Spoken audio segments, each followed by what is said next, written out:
Welcome, everyone, to episode 133 of Rangers Ed, presented by Lucarelli Law. If you're in Florida and you need a lawyer, call Lucarelli Law and tell them the boys at Rangers Ed sent you. This is your host, Cousin Ed, with my co-host, Little Ed and Coach Ed. What is up, guys? Big episode today. Yeah, big episode. Excited for our guest. We got Jonny Laz coming on from Daily Faceoff and Morning Cup of Hockey. So excited to talk some Rangers or talk to a Rangers insider. And yeah, excited to see what he's got to say about the team and the recent resurgence. Yeah, grateful to have Jonny Laz on, especially this time of year. Trade deadline coming up, Four Nations coming up, Rangers in the rumor mill. So thanks to him, early thanks to him for joining us. He'll be on shortly. Coach Ed, how are you, man? Doing good. Everything's good. Nice run of game so far. Very competitive. The results weren't perfect, but I think they're positive. I got Coach riled up right before we went live, and now he seems very subdued. So I don't know what happened in the minute and a half between the intro and yeah, I don't know, but he got very subdued there. Let's make the Rangers great again. Oh, God. All right, so let's we got Jonny Laz coming on, so let's jump right into it and bring him on when he gets here. We'll go right into the jersey profiles, sponsored by Oscar's Pro Stitch Hockey.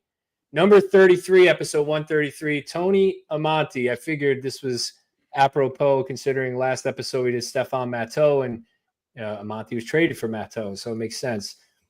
Started his career hot with the Rangers, 230-goal years in his first two seasons in the league, 84 goals in 234 games, not bad for a fourth-round pick, but was ultimately traded in March of 94 for Stefan Matteau and Brian Noonan. He went on in his career to have 900 points, 416 goals, and played 1,174 games, but coached 0 Stanley Cups for Tony Amonte. I tried to see if he got one, but 0. I know you want to comment on that probably. Well, it's like we always debate this thing. You know, if they didn't win the cup, it would have been the worst trade in history. But those two guys that they got ended up being pretty key components in that playoff run. Noonan, not so much as stats, but as a third liner, third, fourth line type player, penalty kill type player, and obviously Matteau with the 2 big OT goals we talked about last week. Yeah, remember Noonan had that goal in the Stanley Cup Finals that was credited to Messier. A lot of people say it was Noonan's goal, right? I think I forgot which game it was, but there was one. I think it might have been Game 7 actually. So he was a big part of that run too, not just Matteau. So sometimes those trades work out, sometimes they burn you. It is what it is, but definitely interesting to look at Matteau, Amonte back to back. I didn't have a fun fact, what I kind of did this week. I wanted to ask you, cuz it said that Amonte was traded with only 7 games left in the regular season. There was no trade deadline then? Well, I guess the trade deadline was later because he was traded on March 21st. So that must have been the trade deadline or around the trade deadline. Nowadays, it's a little earlier than that. But, I mean, I don't mind a later trade deadline, honestly, because it allows teams. I mean, look at the Eastern Conference right now. It's so bunched up with all these organizations of who's going to sell, who's going to buy. I mean, these teams are kind of got one foot in, one foot out. It makes it hard to make decisions on that. So if they move the deadline back to, 10 games left in the year or something, I'd be for that, honestly, because it allows teams to figure out where they are. And plus, they take on less cap hit in a trade, right? So that'll create more action. So I don't know, something to consider, but that must have been the deadline. Don't ask me if I remember what the deadline was, because I have no idea. There's no way you remember what the deadline was. But anyway, all right. Prior to the last episode, the Rangers were 20-20-2. They went 2-0-2. They sit 22-20-4. It's a lot of twos.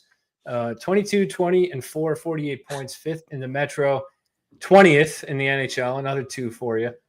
They started out on the road against Colorado and Utah. They lost in overtime to Colorado after blowing the game late on a 6-on-5 goal and then an overtime goal. And they came back in the third against Utah, won that game 5-3. Came back home for Columbus in a big game, the first of 4 here in a row against teams battling for those last spots. It was 0-0 into a shootout until Trocheck scored, and they won 1-0. Both goalies get a shutout. I think that was the 8th time that's happened in Rangers history. So an interesting stat there. And then obviously on the road last night, second half of a back-to-back with Montreal. a 5-4 loss. Montreal came on heavy in the third, tied the game, and won it in overtime on, I don't want to say a missed call on the hit, but we'll get to that, I guess. I want to start with this episode, though, talking about a little bit about Will Borgen. I know it's kind of like, why Will Borgen? Well, I see a lot of this conversation online and amongst Rangers fans about Kakko's points coach. 30. I think he had 13 points in 14 games. He had a 3-assist game the other day, maybe yesterday. It's been focused heavily on Kakko, and he's going to go off and have a great career in Seattle. Rangers got hosed, but on this side of it, I think that at least in the short term, in this stretch after the 4-15 run, Will Borgen has played a really big part in the Rangers' turnaround, right? So they've had points in 8 straight games now. Keandre Miller has seemed to have settled down. And I think Will Borgen's play, the turnover aside from yesterday, has been a big part of that. So, I just wanted to get your take, Coach. You're big on the defensive defenseman. So, well, I did pick him as my defensive player last week. From the get-go, when they got him, I never heard of him before. I mean, I'm sure I saw them play when they played against the Rangers, but I never really paid much attention. Same type of player as Brian Noonan in '94, where if he wasn't on the Rangers, I would have never known him in the NHL and right. The impact he made with the Rangers. So to me, it's kind of a mirror image that Tony Amonte went on to have a pretty good career stat-wise, where Kakko can also. But he would have got buried in New York, and, the fact that Borgen is a big part, I don't know if it has a lot to do with Keandre's insurgence, but Keandre is playing noticeably better, in my opinion. He seems to have that greater desire. He's skating. He's not watching as much. I think he still needs to improve, obviously, but he's definitely playing more effective playing with Will Borgen. Yeah. Little Ed, your take on that. I love the style of play. We've been talking about him for a few episodes now. He's that hard-nosed defensive defenseman that you want on your team. I mean, to quote Micheletti there, I'm not going to hit the broadcast banter button for that one. But I think on the last episode or the episode before that, I was trying to defend Lindgren a little bit, and I said there's no other Rangers defenseman that's going to dive into the high slot and block a shot for you point blank. And Borgen did it last night. I texted you guys in the group chat. What a play by Borgen. I mean, yeah. I don't know if it would have saved the goal or not, but it definitely was a grade A scoring chance, and he dove right in front of it to take one for the team. And that's what I love to see out of my defenseman as a coach and as a fan. It's just, you love to see that, and you love to see a Ryan Lindgren style player that can move a little bit better than Ryan Lindgren in this stage of his career. And hopefully the Rangers can find a way to hold on to him. We'll see how he finishes the season. Now, what do you think? Because, I mean, to me, when I'm watching that last night, I'm thinking the way this guy's playing and the way he blocks shots and the way he plays physical, that almost, I don't want to say it makes Lindgren expendable. That hurts exactly. Yep. That hurts his leverage in a re-signing. Well, I think Lindgren is probably out the door. I think that was pretty evident last year when he was entering the final year of restricted free agency and Drury gave him a 1-year contract. I think that kind of, wrote his future in stone with the Rangers, that he's not a long-term piece. So, I mean, maybe they self-rent him. I mean, we can talk to Johnny about this when he jumps on and see what his thoughts are. But, there's a couple options with Lindgren. You could trade him for picks. You can include him in a trade like they almost did here for JT Miller, bigger trade, or you can just self-rent him and make a playoff run and let him walk. I don't think there's any way Drury is going to re-sign Lindgren at this point based on what I've seen, at least transaction-wise. Now, does Borgen make that easier? I mean, I don't really think so because Borgen's a right D.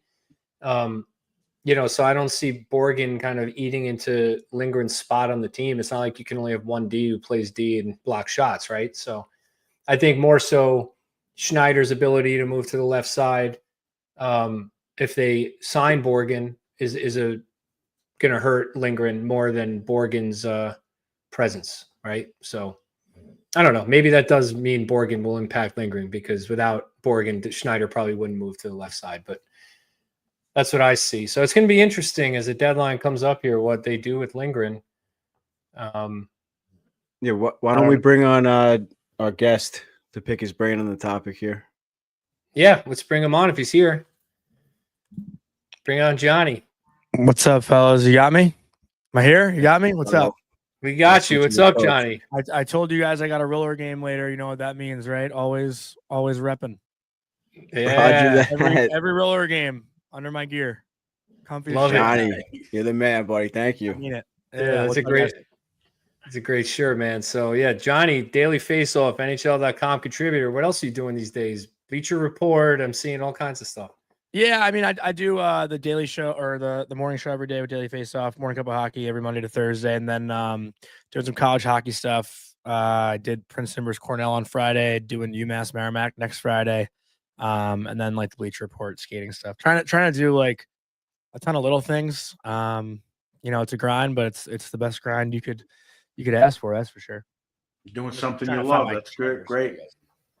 Yeah. So, what's your take on the Borgen Kakko deal? I mean, I know you're on X probably more than me, but from what I'm seeing on there, the fans are really upset about Kakko doing well, which frankly I'm happy for the kid. But yeah, and then but just looking at it from the Rangers' perspective, if Borgen is a long-term piece, I mean, do you think that's a viable thing? And what kind of contract extension would he be looking at, or do you think Drury's going to deal him? What are your thoughts? I said it the other night. Might have been against Utah, where I was like, I would love for the Rangers to hold on to Will Borgen and see what they can get from him. He's 28 years old, which is still like relatively young, like peak age kind of for a defenseman or prime age for a defenseman.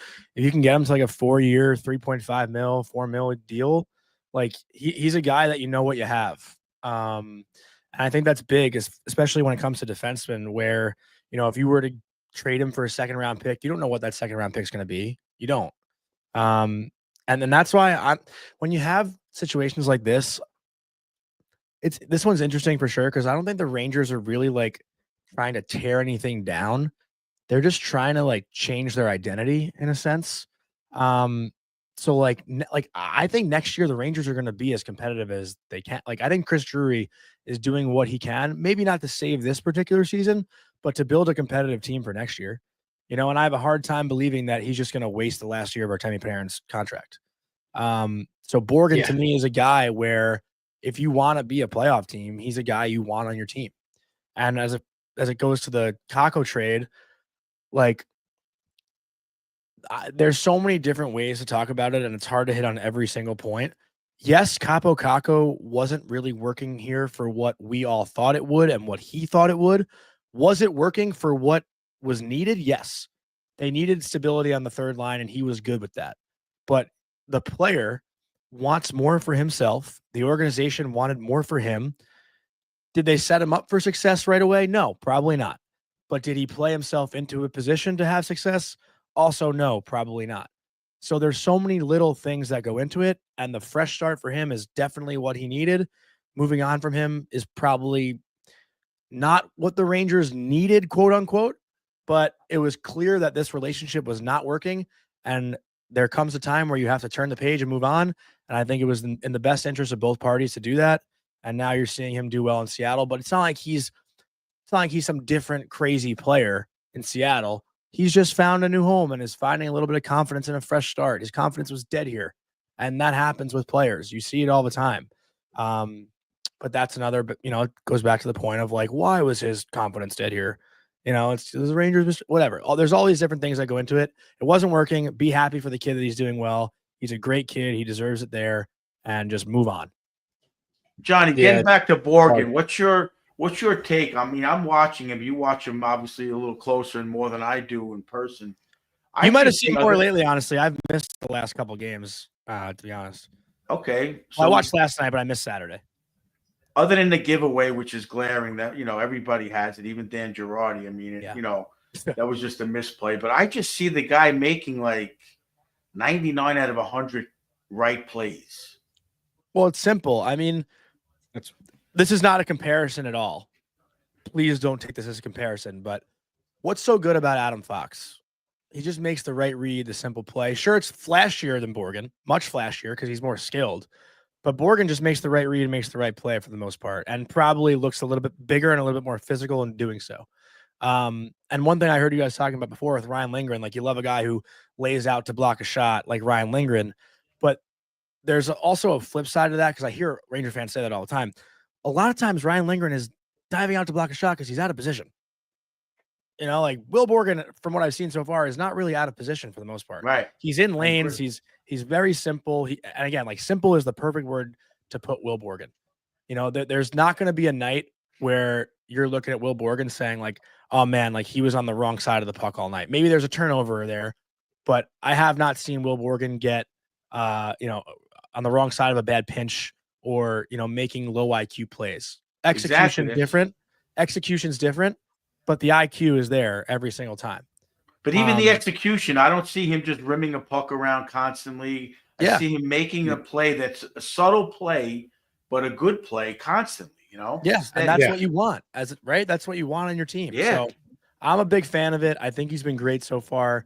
You know, he's not some top pair defenseman. He's probably a good 4 or 5. And I would love for the Rangers to hold on to him. Yeah, I agree with you with the out of position thing, but I just like that he's willing. You know, I mean, a lot of defensemen get caught out of position, then they give up. I mean, I don't want to say any names, but we'll get into that probably. Yeah. You know, so just that he's willing to dive back and save that grade A scoring chance. I think that's just like a great sign. He's tough as shit. An early, an early sign, you know, of yet to come. Hopefully, playoffs. Cause I think I cut you off. Yeah, no, I was going to say, it kind of reminds me, maybe not exactly, but a little bit of the acquisition of Nico Mikkola. And then going into the offseason, you know, he steadied the D a little bit. Wasn't a flashy guy, but, you know, had pretty good speed, pretty good size, not as physical as Borgen with the Rangers at least. And then, you know, he left in free agency. I think he got like 2.5 by 3 with Florida. So I was just wondering, you know, with that comparison, do you think they're comparable? I mean, you said 3.5 by 4 kind of in passing there for Borgen. There's no hint at anything. I don't know. No, I know. I'm not saying there is, but I mean, do you think that's probably his market? Because with the cap increase, like it reminds me of Mikkola a little bit, like same kind of price range, you know? What's Mikkola making right now? I don't know. I think it's 2.5. He got a 2.5 by 3 with Florida. 2.5, and Borgen's at what, 2.7 right now? Yeah. So I just think, you know, he's 28 years old. This is probably his like chance to get a bigger number. So I think he'd want to reach for a bigger number, like in a 3.5-4 range. I don't know what his previous deal was. Yeah, and I don't know what he made before this deal. But I would just imagine as a 28-year-old, you're gonna try to squeeze out every dollar you can get because your next contract, you know, typically won't be as high when you're 32, 33. Yeah, that's a good point. All right, let's move off Borgen. Let's jump right into JT Miller. Obviously, you saw we got to talk about this, right? JT Miller reports, you know, going to the Rangers, almost done. Reports today I saw it was Hedl, Lindgren, and a first, maybe some prospects in there. You know, I don't know. Have you heard anything, or what's your take on this? You know, with Jury's strategy here to add Miller without unloading Zibanejad or Kreider. It seems like a risk. I've heard a lot of different things, and frankly, I just don't know what to believe with this. Because I was just listening to a clip from I think like Kipper and Bourne, where they were saying like JT Miller doesn't even want to be traded. So, you know, I think 2 weeks ago the conversation around Vancouver was like these two just need to suck it up and finish out the year.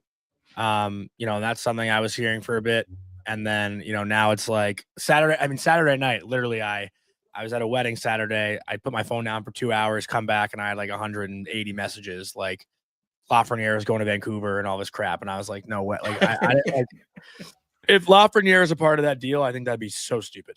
No chance. But like, I'd quit the pod. Huh? I'd quit the podcast for sure. Yeah. Listen, I think JT Miller is definitely the type of player every team would want, right? This year, clearly a down year for him. So like, and you know, I know there's been a lot of conversation about what he's going through mentally and all that stuff. He took a leave of absence and whatnot. Like, is he the guy you want right now to come fix it? I don't know. And like, we know he was a former Ranger, but the only teammate he would have had was Kreider back then, right? Like, he's not a former Ranger with all these guys. So there's a lot of little ways to look at it. But to my original point in the beginning, when I first hopped on, if the Rangers are trying to build a competitive team for next year, certainly he's a guy you'd want to be a part of that, right? And do I think him and Zibanejad could coexist? It's hard for me to say. From what I've heard about him and Pedersen's relationship, I would assume that maybe that would be something similar to him and Mika. Like, I don't know Pedersen personally, but being around Mika, he definitely is more of a, sensitive kind of guy. I don't know how the strong, passionate personality would come off. But listen, like, end of the day, if it's JT Miller for Hedel, Lindgren, and a pick, I don't even know what the deal was, to be honest.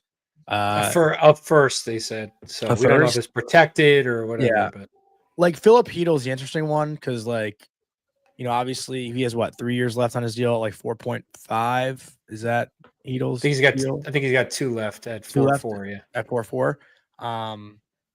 You just never know with him though. Like, obviously he's a younger player, has upside, but then also has the injury issues, and he is a guy you can get rid of for more long-term assets. But I am not convinced that Philip Hedel will make it through a playoff run fully healthy. So I am okay seeing him go. But I guess that's a different conversation. Johnny, I got a question. That's the same conversation. I think it's a good point. Well, before we move on from Miller, just real quick, I mean, like, what are your thoughts? I know a lot of fans, I mean, including Cuz and Ed, like, how could we trade away a player like that and then try to trade back for him? Like, isn't that drives me crazy? Drives cut. I mean, I'm not a huge fan of it either. What do you mean? Like, trade JT? Yeah, trading JT Miller away during their rebuild to Tampa. Yeah, and then now later on trading one of the Rangers assets to get him back. Yeah, drives me crazy. Like, what are you like? Is that like how do you, like? I don't know. What are your thoughts on that? Well, it's not like they traded this JT Miller. They were trading that JT Miller at the time. So it's a little different, but I'm trying to think of like any comparable. I can't think of one off the top of my head. But it's just, I think it's just part of the, like, you're getting the player now, right? Like, he might not have developed into the player he is now if he wasn't in Vancouver. He might have been like Kakko and been buried in New York. Yeah. A harder place to grow as a player. My question to you, Johnny, is obviously you played at a very high level. They're talking about the alpha male attitude, and we had this conversation a week or two ago how JT Miller might be a little over the top.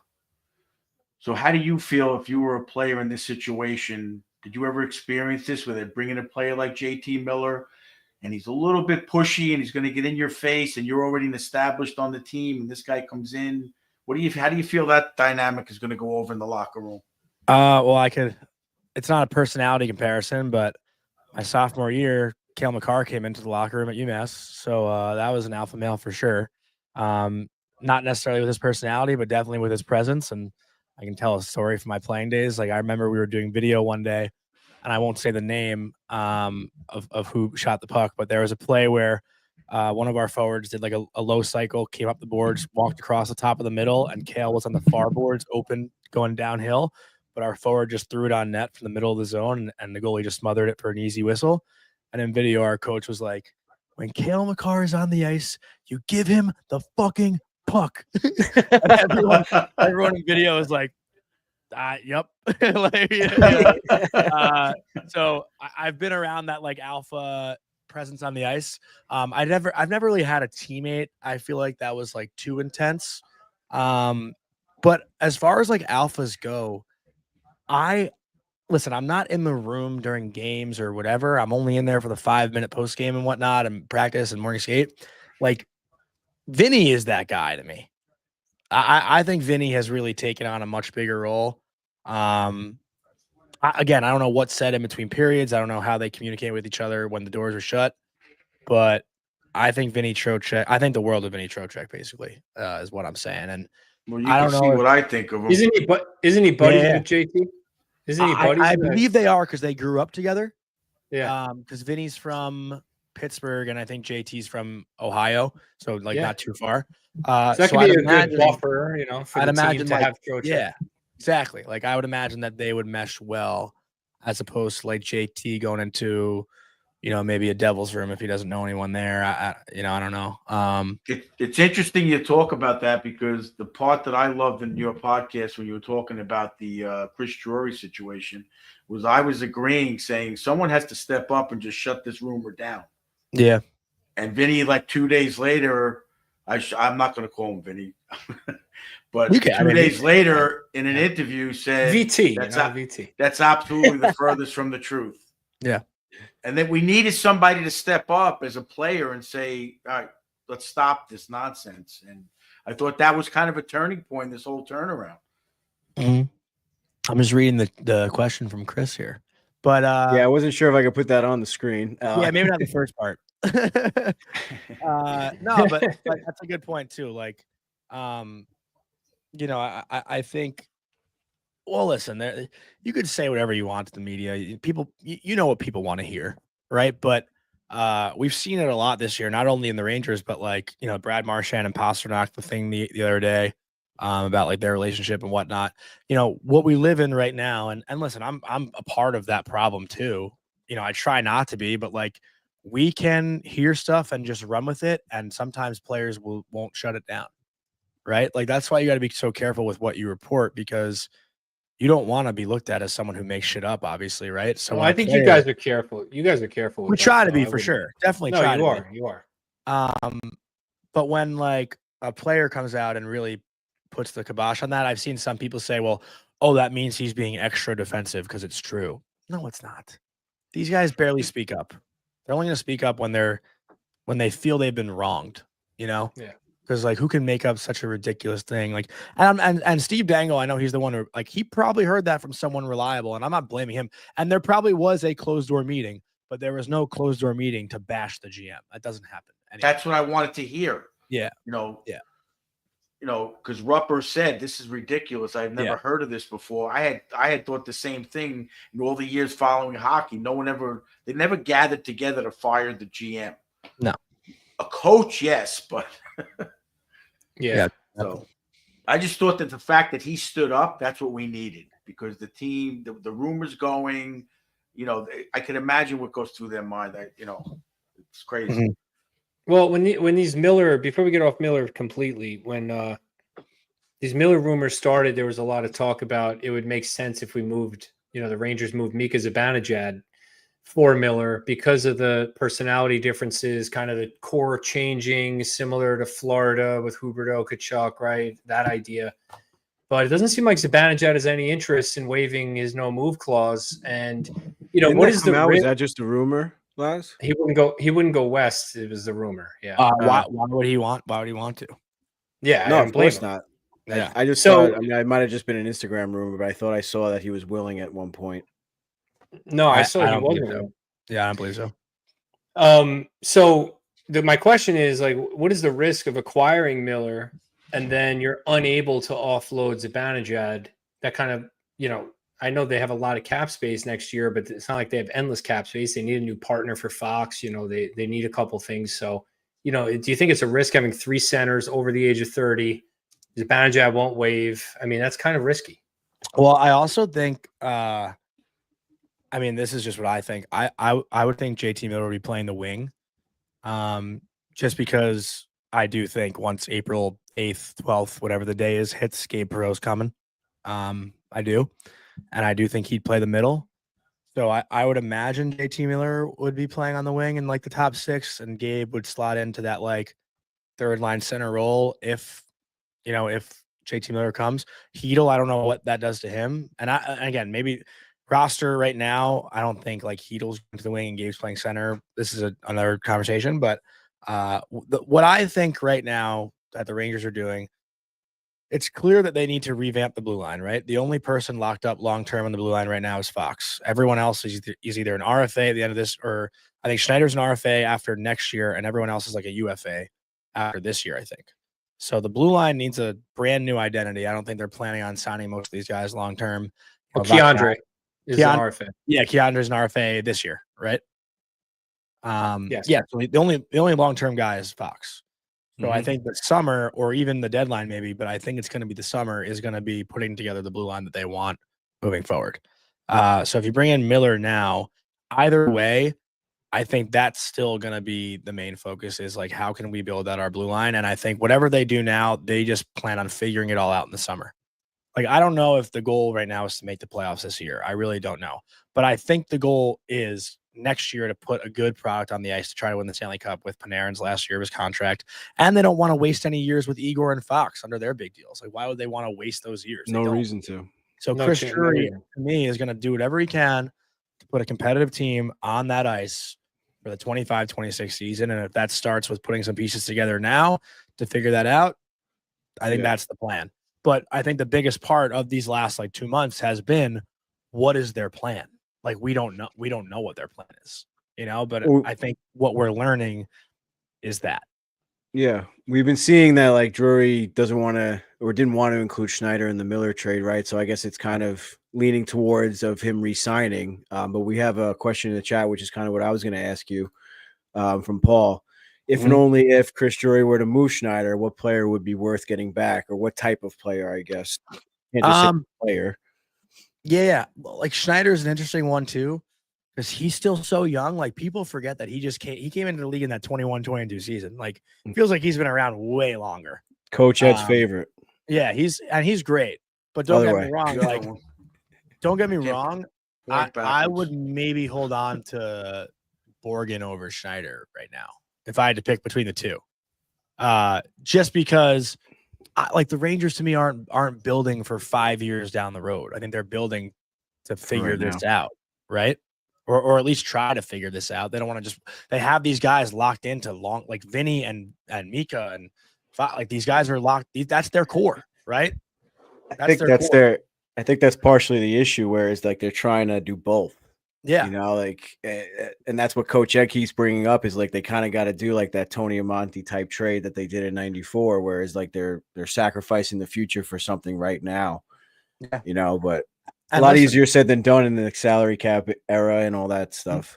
Don't get me wrong though. Like, I've been hard on them. I've hated watching them for the majority of this season, but I sure as shit know that if Igor Shesterkin gets hot and they make one or two little moves that can change something, I will be all the way bought back in.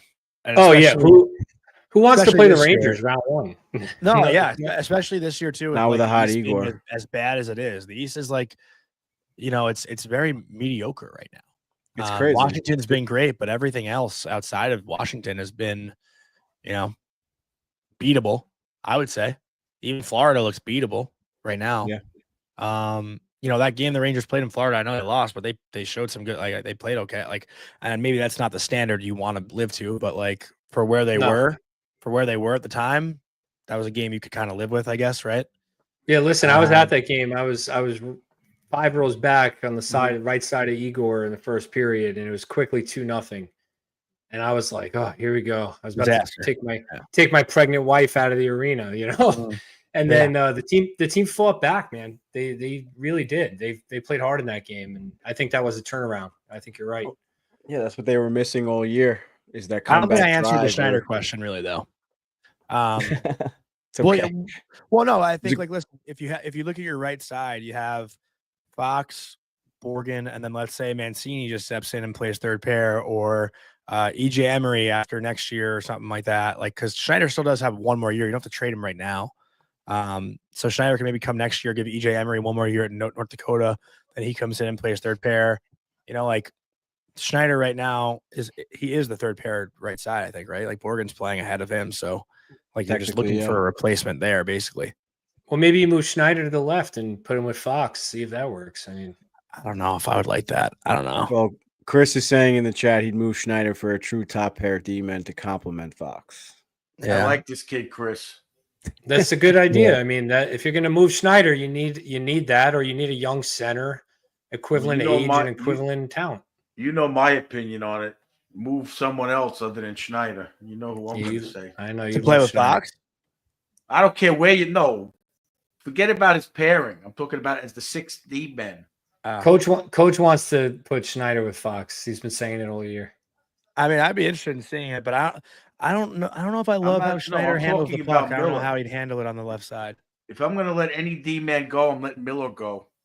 Yeah, he's all about Keandre. Let's talk about Keandre. I feel like that's I'm is afraid that to something? get Johnny's assessment. I want your take just on Keandre's season. I mean, the guy had 40 points 2 years ago. Last year he regressed a little.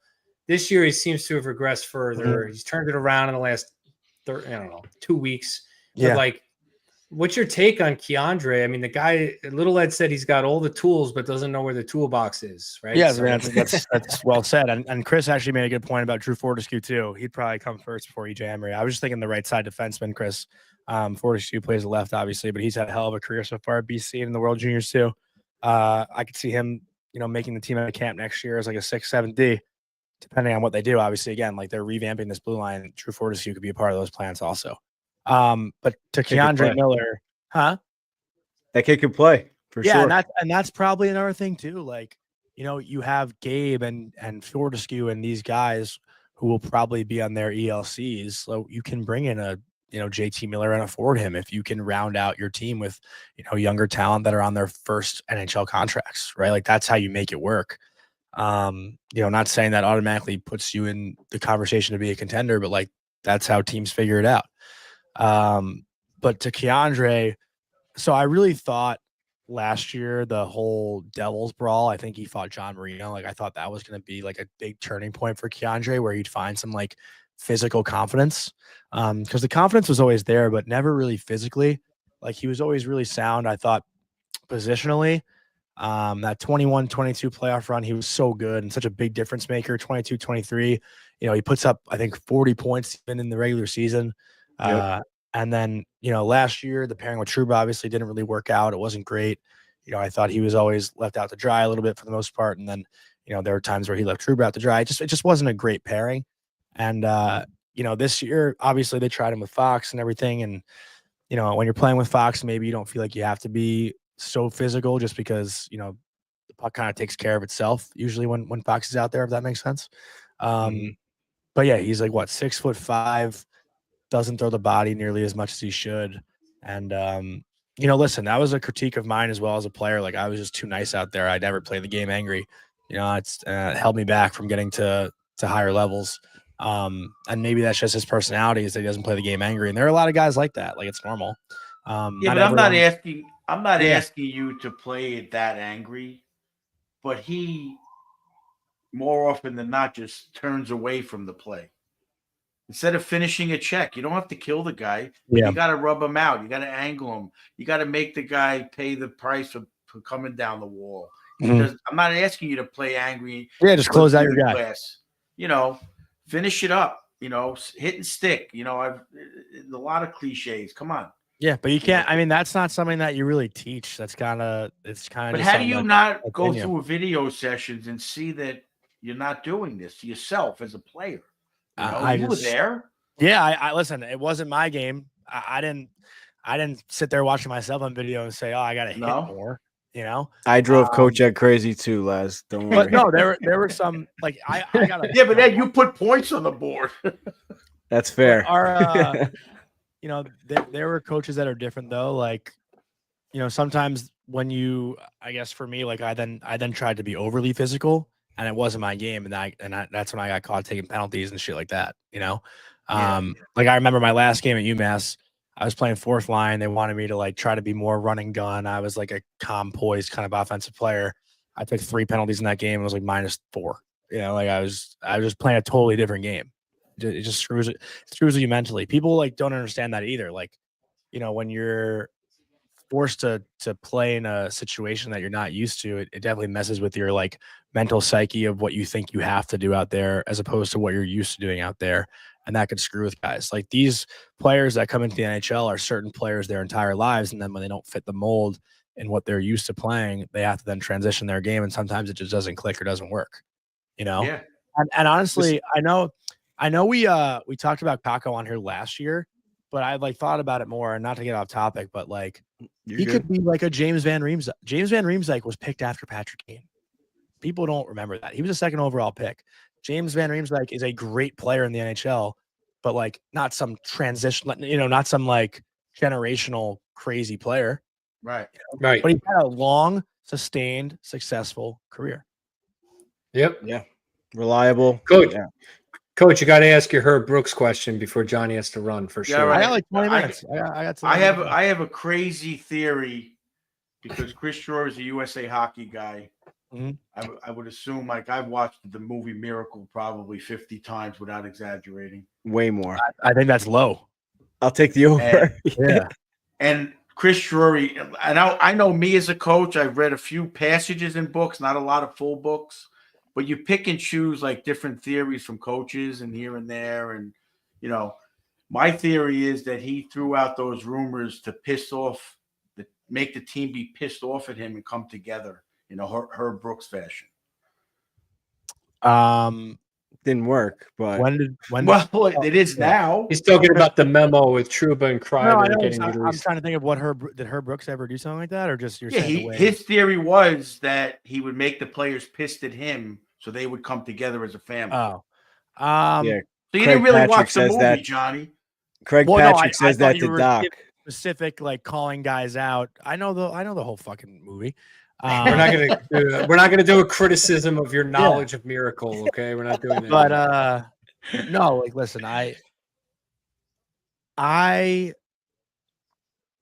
don't know, like if everything is Drury or if it's upper like I don't know what is going on there. To be honest, like I think there's some sort of lack of communication from ownership to management to the players. You know, it's not people on the same page pulling the same rope, or at least wasn't at the time when that memo came out. Like I think, you know, listen, not every decision is up to Chris Drury. You know, I think some decisions come from ownership too, right? So, you know, everything's like just a little out of sorts. I don't know if that was Chris Drury's motive to piss them off, but whatever it did, shook something up, you know. But again, like I don't know. Playing a lot better now, in my opinion. What's up? Kreider, I think, is playing a lot better as well. I don't know if it's breaking up the line that did it. I think he's playing a little bit more feisty. I think he was hurt for most of that. Not to say that he's not hurt anymore, but maybe they were able to take the right time off. Right? I know He's he gotta was be battling better. a back injury. Yeah, he's gotta battling, be I think. Yeah. Yeah. I don't know, Coach. Kreider's got to be better, man. I'm not on that train. I said But, he's getting better. I didn't say he's where he should be. A But lot of it's his also deflections. like Chris Kreider has always been this like crazy compete physical player. You know, he's No. always been good at what he does, you know? And like I said, last year all the deflections were going in. This year they're deflecting wide. They're hitting the post. They're hitting the, you know, sometimes that's a lot to do with some puck luck. You know, the goalie's a little out of position, you know. 40 times to win in. This year it's only going in 10. Laz, in terms of the team's resurgence, what would you credit the most, I guess, or what would you say is the reason? Well, I think a lot of it has to do with power play also.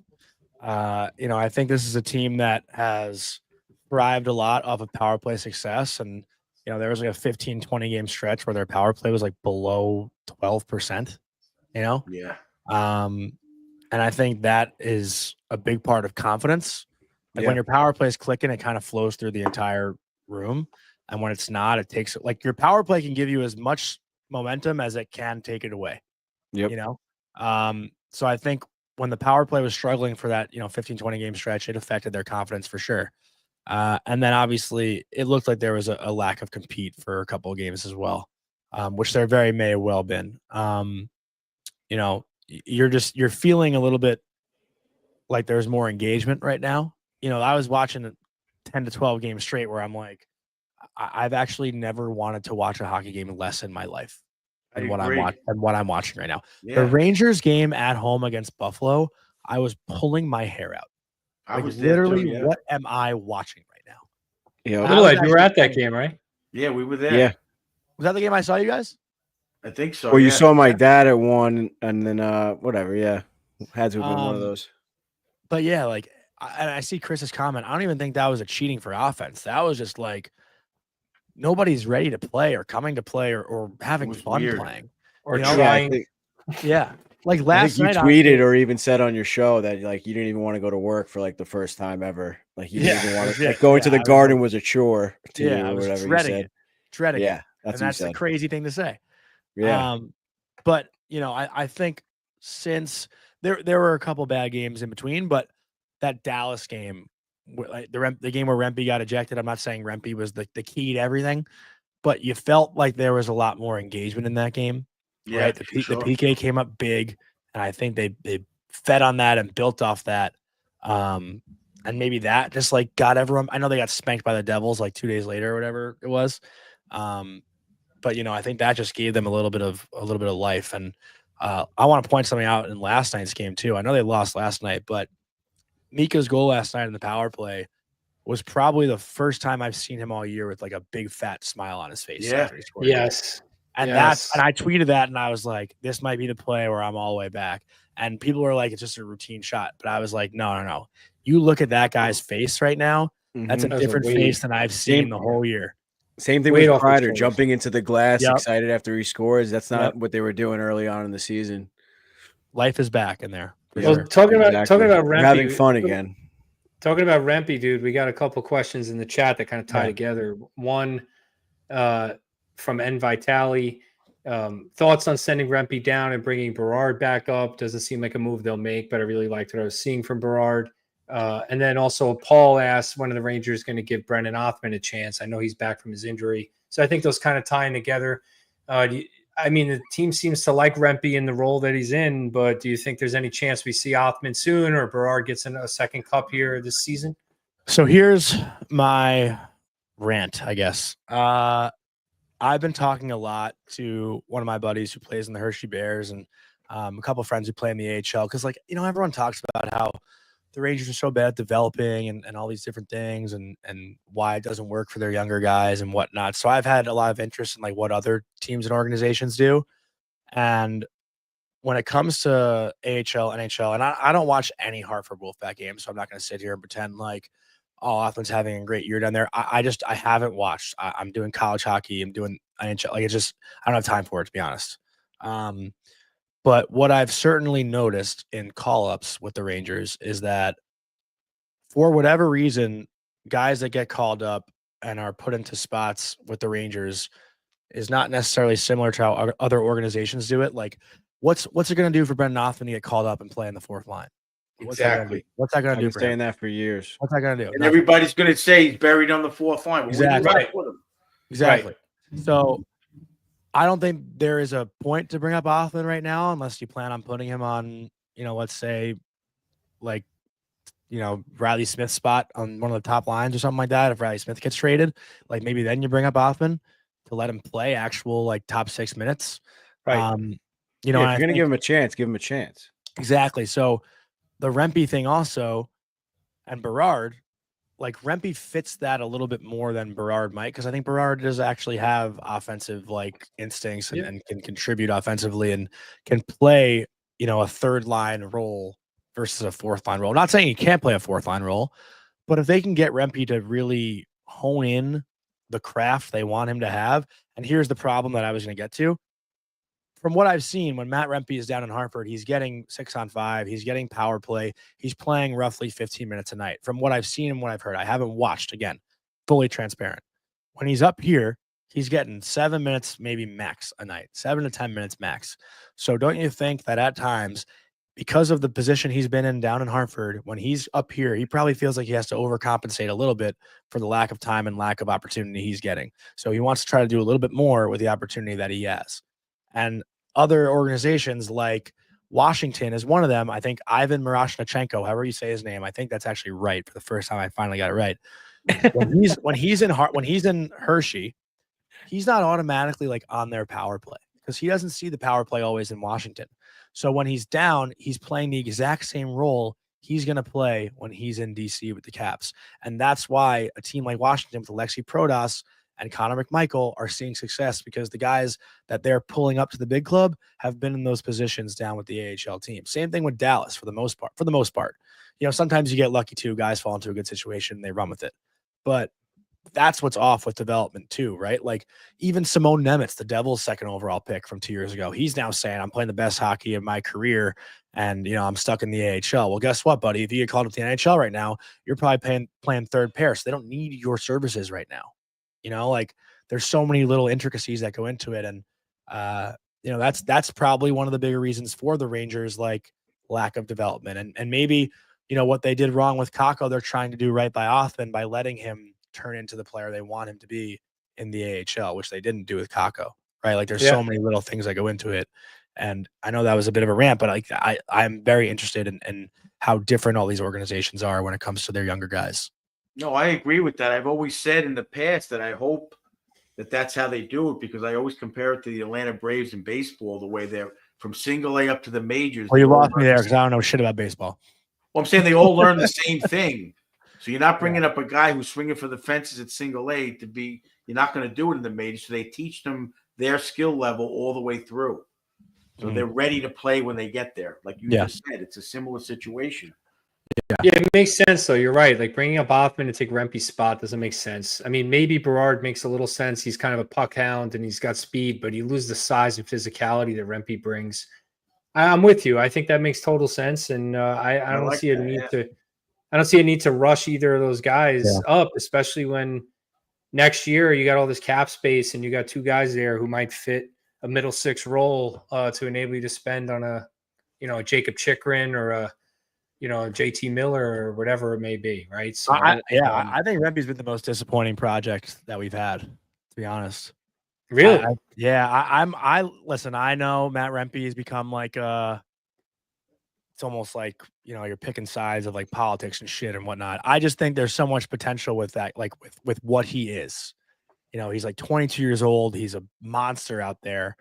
And they haven't really like allowed him to be a hockey player. Like they've made it almost into something bigger than it is, right? Like by playing him only 5 minutes. And listen, he's put himself in bad situations too. I'm not saying he's, innocent, but there's so much. And I know you want more out of him. I get it. Haters are like, oh, he should have learned by now. He's played like 25 games in his career. The guy's a 6th round and only pick. like 5 minutes in each of those games. Yeah, he's a 6th round pick who's 22 years old and is already in the NHL. That in and of itself is a win for the organization. There's just something there that's so if he different. never plays another game, he's beating the curve, So for me, it's like I'm with you though. It's tantalizing, right? Because he's got speed. Yeah. That move he made last night too. He almost went like between the stick and skates of a guy on like a one-on-one. He almost had like a nice little move. It makes you think like, oh, he's got some puck skills. They can develop this. So well, I don't know. I mean, that might be a stretch, but like there's more there though. There's more there. Like a point guy, but I meant like just like like he there's something there. There is. Yeah. And I think he's been playing pretty responsible these last few games defensively. Yeah. Watch him in the defensive zone. He's not out of position. He's not chasing. He's holding his own. I don't know. I think he's improving. I'm not saying he's there, but Johnny, what's managing him well. What's with your tweet about the Devils being frauds? You retweeted your own tweets that we back. I tweeted it on like October 22nd, and then the Devils went on a run. So Devil fans are like, "You sure about that, pal?" Now Devils are a kid, so gonna have a little fun with them. Listen, if there's one thing I would want, if there's one thing I could wish for this year, I don't know if I need the Rangers to make the playoffs. Like I'm not saying listen, this season obviously has been difficult. And maybe it would benefit them more to not make the playoffs than it would be to make the playoffs. But if they are to make the playoffs and they face the Devils in the first round, I will sure as shit hope they beat the Devils in the first. If the goal this year, and I know Devils fans are going to say rent free, whatever that not like it's true, because I hate Devils fans. I love them, but I also hate them, and I love hating them. That's what a rivalry is, man. They hate us, we hate them. It is 1,000%. And I would love for it's the okay, Laz. spoil their party. I don't think any Devils fans are watching like they watch. But I do because Jack Hughes is my favorite. Jack Hughes is my favorite player in the NHL. And I know that's like kind of a, when I am a bigger NHL fan than I'm a Ranger fan. I've said that for years. Like I watch a lot of these guys. I played against a lot of these guys, and I am in awe of what they can do out there. Jack Hughes to me is just like he's so fun to watch, and I also I love his arrogance. I do. I like the whole Instagram hockey thing. Well, yeah, but that's why you love it, right? Like I think hockey needs that. Like there hasn't been like a. I wish he just played on the West Coast or something. Honestly, though, like I'm trying, like from my childhood, like I remember hating Sidney Crosby when I was younger. Oh, I hated him. But and I think Jack Hughes is almost that same thing, but because I'm like more. I guess, knowledgeable now in hockey. Like I just have grown to love it and appreciate it. But I know if I was a 13-year-old kid right now, I'd fucking hate him. And that's why I think I'm a 38-year-old man, and I don't like him. So 38-year-old I kid. think I love him. You know what I mean? Like I think because I respect it so much because of how much I used to hate it. Yeah. That's why I love now, I feel you. Johnny, give us an example of a guy you played against in college or somewhere that you were just like, holy shit, this guy is unbelievable. Now you're watching him. Yeah. Other than Cale Makar. Yeah, I was gonna say. Yeah. Well, yeah. Or how about like a sleeper pick then? Someone that you I know, didn't the first, expect honestly, to make it. First name that came up actually was Adam Gaudette on the Senators right now, who had a bit of a resurgence in his career. I think he has like 15 goals this year and spent like the last 2 years in the AHL. He was on Northeastern my freshman year. I'm pretty sure he won the Hobie Baker that year. Kid must have had 35 goals in college that year. He was nasty. And there was one play, we were playing Northeastern. He picked up the puck in the neutral zone and I was in the back check, like right behind him, like probably like 3 feet behind him. He did like a little curl and drag through our defenseman's feet, top corner, top shelf. I was like, holy shit, that was sick. Like, you know what I mean? Like that was nasty. There were a lot of guys. Connor Clifton lit me up my first road game against Quinnipiac. I came across the blue line, tried to make a drop pass, watched the pass. He hit me right here, literally laid me out. Trying to think who else. Like freshman year, there were a lot. It feels like Clayton Keller. He was McAvoy. Like that BU team is so. My freshman year, after USA had won the World Junior, like that crazy game in Montreal, they came back from down 2 goals, one in the shootout, I think, like McAvoy, Keller, Greenway, all those BU kids. Ottinger was in goal, I'm pretty sure. We played them 3 days after they won the World Junior at Fenway Park. Fenway Park. It was an outdoor game at Fenway Park. I lined up next to Jordan Greenway for a face-off, and he was like, dude, I got to get out of here. And I was like, what? We're at Fenway Park. Like, you know what I mean? Like, I think those guys were just so banged up after partying with the World Junior. Like, that was one of the first games I had. He's like, get out of my way before I throw you. Yeah. Clayton Keller, though, is another one, too. For sure. Clayton Keller just did whatever he wanted to do in college. Like, he was so sick. Yeah, he's nasty. He's still sick, man. Yeah. You bring up Fenway Park. How was the Winter Classic experience this year or this month? Earlier, this month? Listen, you guys should definitely go down to Florida next year. Like, 100%. We gotta are. come with us. Yeah, I'll be there. I'll be there. Yeah. I live here, so yeah. I'm going. Yeah. It's the Winter Classic. I know people are like tired of it or sick of it or think it's kind of worn out. It is such a great spectacle to be at. Yeah. Like, it might be worn out on day. TV, but if you're there, it's amazing. Yeah, even on TV, I think this year's matchup just sucked. Like, but when you're there, and honestly, I think like the lead up to it has dropped too. Like, is anyone even watching the HBO 24/7 anymore? Like, or it's not even HBO anymore. Is it HBO? It might be Amazon. TNT, I think. TNT. Yeah, like the HBO 24/7. I wanted to, but like it was awesome. I remember the That Rangers Flyer one, the one? Capitals Yeah. one. It was The Rangers Flyers one was really cool. Awesome. Amazon did do a good job with the All or Nothing Maple Leafs one. I don't know if you caught that one. Yeah, that was cool. They did a good job with that. I love that. Yeah, stuff. glad you have fun. I know you got to run, but before you go, wanted you to plug Morning Cup of Hockey. You guys have been buzzing. Thank you. I mean, how's the show? If you guys have any more been? questions, I got like 5 more minutes probably. No, I mean that was pretty much it. We kind of just wanted to ask you about the show. I mean, Mhm. Seems like I forget if you had started it last time you were on our show, but I mean, since you guys started, it seems like you're doing pretty good. Yeah, it's been awesome, and thank you for saying that. I appreciate that. Yeah, it was just every Monday to Thursday, Daily Face Off YouTube channel, 9 a.m. Eastern, and it's great to just like wake up and have like fresh hockey talk. Like that was my thing when we started it. I grew up a huge Rangers fan, huge Knicks fan, not really a baseball or football guy, but growing up as a kid, every morning I'd watch just NHL Network reruns, and there was nothing really fresh about hockey. Like you get Barry Melrose for 5 minutes on ESPN, but that was like the most hockey talk you get in the States. So, I just remember like loving First Take with Stephen A. Smith, Max Kellerman, those guys, and just like begging for like something hockey related and not just waiting for a podcast once every week to come out and listen to it. So I think it's awesome to have something fresh every morning. And, granted, we're still kind of learning with it just because it's a lot, dude. Like you got to watch a lot of hockey. You got to know what you're talking about because people are very quick to call you stupid and call you out on what you don't watch. Like Chris. Like Chris in our chat. Yep. Like Chris. But listen, but that's what you love, right? You love passion. Yeah, we need it. Yeah. And listen, there are times like That's a compliment, Chris, by the way. there are plenty 100%. of people. Yeah, there are plenty of people who know about situations way better than I do, simply because that like we have so many Blue Jackets fans in our chat, and I probably watch 7 complete Blue Jackets games a year. Like I'm flipping through games, I'm watching. Like the Blue Jackets fans know better than me about the Blue Jackets. Like like I'm fully aware of that. So like we just have the conversations really, but we try to make it as interactive as possible, and that's the beauty of it too. Is like anyone can just come in, chime in, and we try to get to everyone's opinion for the most part, right? So yeah, I've been trying to jump in as much as I can.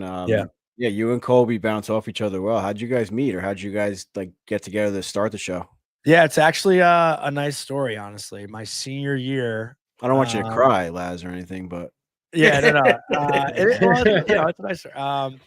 My senior year of college, I was like really going through it. Like, basically said, this is my last year of hockey. I'm done. Like, I didn't really love the game at that point. I was like, not really looking forward to like trying to play pro at any level. And I had just kind of started my media stuff. And obviously Colby was doing Frozen 4, ESPN, college hockey, Nesson at the time. So I'd watched him on TV a ton. And we had some mutual friends and whatnot. So I reached out to him just like cold on LinkedIn and basically just like asked him for advice to like get into media and stuff. We spoke on the phone probably like a week later. He gave me advice on things I could do. And, basically told me like, I told him I was debating on if I should like try to play in the East Coast League or just hang him up. And he was like, dude, honestly, like if you know your ceiling, just hang him up now. And it was like, just kind of brutal honesty that I kind of needed to hear also. But we just kind of formed a bond and a friendship, like from a cold LinkedIn message. And, since then he's basically just like looked out for me. And, granted, he's kind of a dickhead to me every morning on the show. But I was gonna say he gives you. I wouldn't say that, but he does bully you a little bit. It's big brother, little brother energy, and it makes more sense now that you told the story this way. Now I understand the dynamic. It goes back a little bit for sure. Yeah. It's funny. I told him, I literally texted him like an hour ago saying like, sometimes I just hate working with you. That's our relationship is definitely big brother, little brother. I know we rip on each other a lot, mostly him on me, but when it comes to having my back, I know he always does. So cool. That's great, man. And you guys have a good balance and a good dynamic. It's evident. So that's a nice story. That is a nice story. It is also fun to work with someone that you're not afraid to yell at, Yeah. Like I can yell at him, which is great. Even though I don't do I yell at Cousin Ed all the time, so we understand. Yeah, he does. You guys, you have any exciting guests coming up? I know you have Patty Maroon on quite a bit. Anyone coming up this week you want to plug, or I guess anything personal you want to plug? I know you do a lot of stuff on your own as well. So yeah. What I will say, I said it on the show today. Something I'm really looking forward to. The NHL invited me to play in a 3-on-3 USA versus Canada creator game at the Four Nations at the Bell Center. Oh wow. It's a best of 3 series. They're going to stream it live on YouTube. That's awesome. Congrats. On the Friday night. Thank you guys. On the Friday night, I'll read the rosters out right here. I have it pulled up. So on our team, and I don't know if any of you guys like follow these guys on Instagram or Twitter and stuff, but I'm sure I do. Our team is me, Swaggy P, Nasher, Brody True, JT Barnett, and Kane Van Gate in goal. And our coach is Keith Yandel. And, nice. And Team Canada is Pavel Barber, Coach Chippy, Zach Bell, Coach Jeremy, who is Hess Hockey, and then Jeff Gilligan, and their goalie is Nick the goalie, and their coaches are PK Subban and George Larocque. Nice. So I guess no former NHL or creator. So no, I was hoping Biz would be on Team Canada. No former NHL or creator. Yeah, Coach, fair. Coach Ed's new to Instagram, so he has no idea what you just said. So maybe we'll have to send him some of those pages so we can get. That's great though. Guys. That's gonna be awesome. I've never been to the Bell Center, so pretty cool first time. At the skate there, that's insane. Yeah, I'm pumped. It'll be fun. All right, well, dude, good for you. Thank you for spending so much time with us. I know you're a busy guy, man. No, you guys are great. You guys know I love coming on here whenever I can. So, well, whenever you want to scratch your Rangers itch, you're always welcome back. I know Kobe in the chat sometimes gives you guys some shit for talking about the Rangers too much. So yeah, you're always welcome here, Laz, and we love seeing you at the Garden. What do we got in the chat? No, Chris said something. I guess Chris and I play at the same roller hockey rink. It looks like. Have you ever played any NHLers in roller like Pat? No, I haven't. I don't know. You played at the Chicklets Cup, right? You didn't play against anyone there? No, those guys all play like in the C and D division. They don't really want to move around too much. Yeah. Gotcha. Yeah. I thought No, Patrick Sharp Chris was in the saying, A. who? Didn't Patrick Sharpie? Sharp play in the A division, or that might have been another year? Oh, that I was. don't I know. think that was years ago. Yeah, that was a long time ago. Gotcha. Now, Chris was saying you're playing against someone named Dennis, and he wanted Oh you yeah, to hit Dennis him. runs the. Yeah, he runs the rank there. I don't know if I'm playing tonight. Maybe I am. Yeah. He wants you to hit him and say it's from Jeff from Mind Your Fucking Business. So I won't hit him, Right. but I'll give him a nut tap with my stick. all right. Good luck tonight, Johnny, and thanks a lot again. Appreciate it, bro. man. Yeah, thank you Take guys. care, Let me know. John, Let me know when soon. you're at the Garden, and then Thursday We're gonna be night. there. We're gonna be there Thursday for the I Flyer will game. not be. I'm traveling this weekend, so I won't be there. But Let me know when you're there, but I won't be there the night that you're yeah, there. let me know when you're there. But I'm not gonna be there Thursday. But thank you guys. Have fun. And No, we'll figure it out. I'll hit you up. see you Thanks, man. Thanks, Johnny. Take care, Johnny. Good luck. Johnny Lazarus from Daily Faceoff, NHL.com contributor, Bleacher Report. I don't know what this guy doesn't contribute to these days. The guy's a workaholic, does a great job, Ranger insider and big Ranger fan. As he said, he's an NHL fan first. That's great. But wow, thank you, Johnny, for joining us, man. I mean, that was great. Great interview. Yeah, amazing. I mean, he wanted to stay on as long as he could. We had to go off to his game. So good luck, Johnny, in your roller hockey game. From the sounds of it, you're probably a pretty decent roller hockey player. So maybe you have to come to one of the Rangers Ed events. We have a Winter Classic game maybe soon. So we got to bring some muscle this year so we don't get shown up by the Islander fans this year. It's going to be hard for me to leave my pregnant wife to go play, but I really want to play. So give me a little bit of notice so I can try to make it happen. Well, give me a date and maybe we can work it that way. But all right, I'll figure it out. If anyone's all right. listening is interested in playing this year, shoot us a DM. Yeah, particularly if, like Johnny, you play D1 hockey, feel free to reach out. We gotta see video. Don't just invite anybody. Yeah, D1 hockey. Resume and/or highlight reel submitted to. We gotta get what's his name. RangersEd.1994@gmail.com. We gotta get what's his name from Island Park. Who's the kid that played on the Rangers a couple of years ago? Came from the Predators. The hell are you talking about? Defenseman. Oh, Boteto. Yep. Yeah, I gotta hit him up. We gotta try to get him on the show. All right, we'll get Boteto. Yeah, that's fair. All right, let's move in. We got a lot of other stuff to cover. Thanks everyone for sticking with us. Stay tuned. How great was that story? How great was that Cale McCarr story? Oh, Wild. That's great. All the stories are great, man. I mean, no, but you know what I mean. Like he lived that. Like Cale McCarr was like the superstar. Get the puck to Cale McCarr. The Avalanche coach says that now. Look, if anybody has the puck, just give it to him. I mean, he is. Yeah, John. Nasty. He told a bunch. Yeah, he told a few good stories. Johnny's great. Like I said, he stuck around for as long as he could, and I think even a few extra minutes there. So, like I said, Johnny, you're always welcome back. Be a great. Good news is great Seattle extra guest for us. I think Kakko got 0 points. All right, so why is that good news? I'm rooting for Kakko. You don't have to hear it on the Twitter. Oh yeah, hearing it is annoying. But all right, let's go to the milestone moment. Sponsored by Old Country Tile. Adam Fox, 400 career games against the Avalanche. He reached that number pretty quick. Crazy. The guy's already played 400 games. I remember when they traded for him. Feels like yesterday, but 400 games for Foxy. He also got his 60th multi-assist game, passing Brad Park on the list for Rangers D. So he just keeps racking up the milestones. And it's crazy to think about the fact that in like the last 70 games, Fox has one goal that is not an empty net goal. So to think about how, these numbers could be even better, right? He just, I don't know. It's crazy, but he just keeps getting assists despite the lack of goal scoring. He's got like 35 this year, on pace for like 60 assists again. So Foxy just keeps going, Coach. Yeah, I mean, you got to love it. I mean, Brad Park was a pretty good Ranger, and it just goes to show you how far he's come so quickly in the Rangers history. Even in an off year, he's still finding a way to get it done, obviously. Hopefully he's able to bounce back. Yeah. And I like mean, the whole- like it's Laz funny. said, what did Laz say? He was like, not to compare them, but like what's so Fox. special about Adam Fox or whatever he said. No, I it's was like, funny. where are No. you going with this, Laz? He makes the right plays. So No, of course. I'm just. you might want to get the broadcast banter thing queued up. I 'cause got it was queued. Go watching- ahead. Ready? I was watching the TSN broadcast. And Fox comes back in the first period. I had the TSN broadcast on. Fox comes back and it's like a loose puck and a chase for the puck. Him and a forward on Montreal. I forget who it was. And Fox comes in and he kind of uses his body. He beats the guy to the puck, but like barely.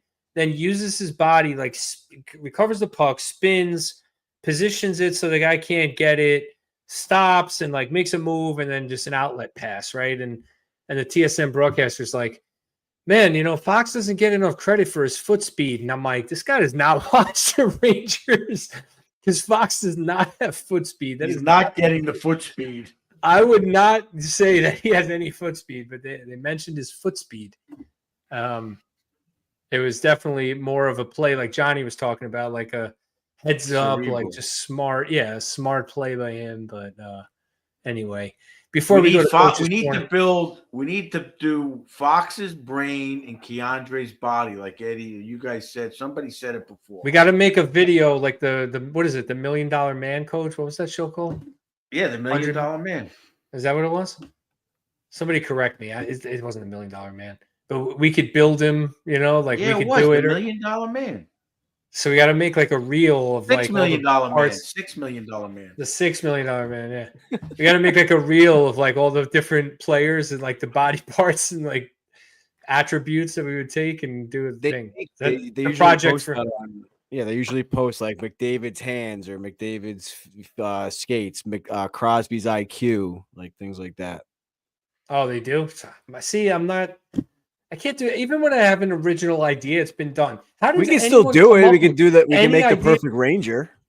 It's like the South Park episode, The Simpsons did it, right? Like nobody can come up with an original idea anymore. Everything has been done. Anyway, I thought that was clever. All right. That's clever. We could do a perfect Ranger. Before we get to the Coach's Corner, let's talk about Igor Shesterkin, Little Ed's favorite topic at the current moment. Shesterkin with the shutout against Columbus, 27 saves. He had the tough goal late, bad rebound against Colorado.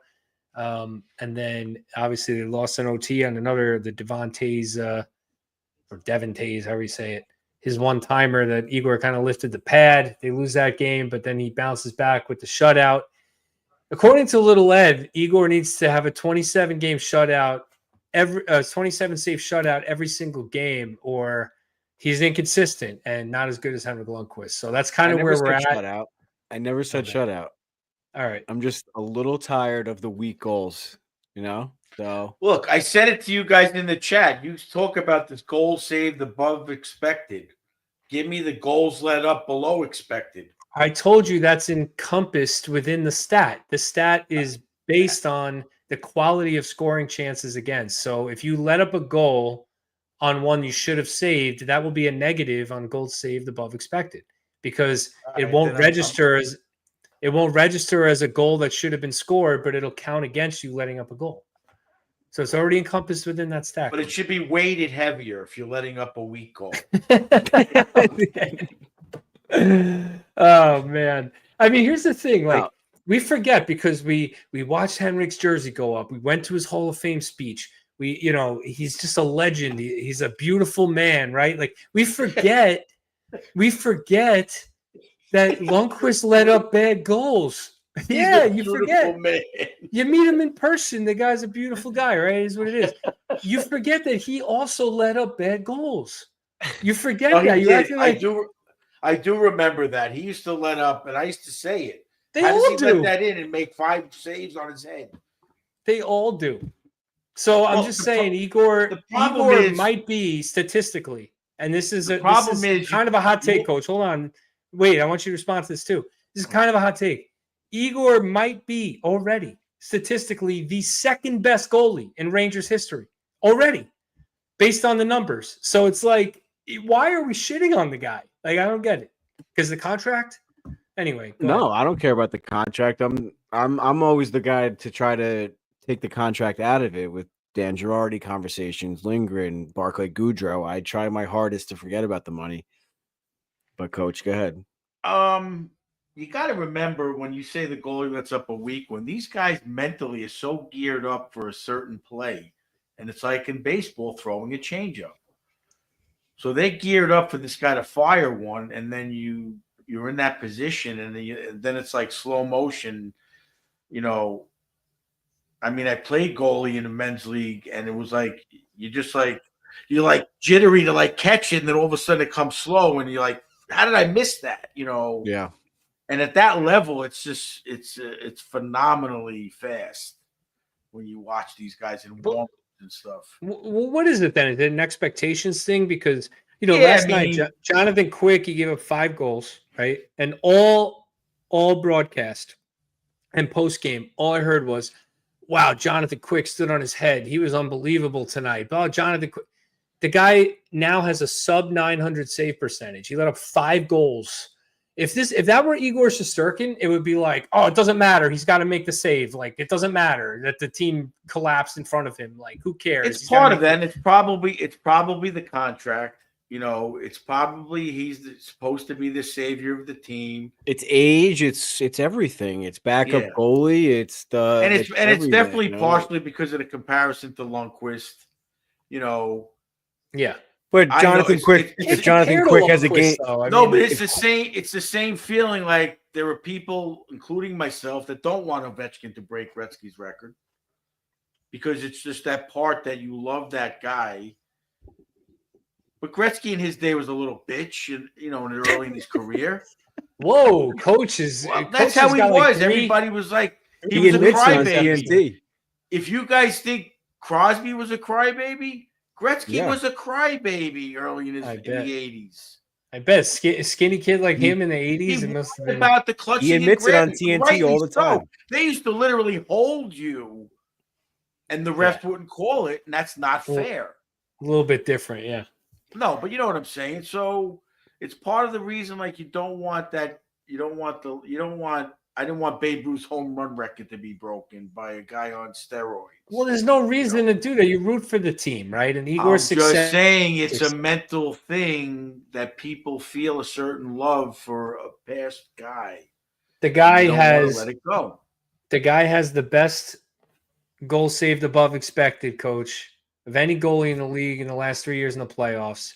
He's been top 5 in the league during the regular season in every year of his career except last year, according to Evolving Hockey. He's super consistent. I know you guys say he gets hurt all the time, but he's played, he's got 30 wins every year. He's played a full year in the league, even with the injuries where he missed a week or 2 here and there. The guy plays 50 games a season. I mean, he's pretty consistent. He's well regarded as the best goalie in the league. He's now the highest paid goalie in the league, but that doesn't mean that he's never going to lose a game to a guy who makes half or less than his salary. And we shouldn't be jumping down his throat every time a Jakob Dobish or whatever beats him in a game in a regular season. Wait, it's crazy. I think also part of it. Hit the broadcast banter button.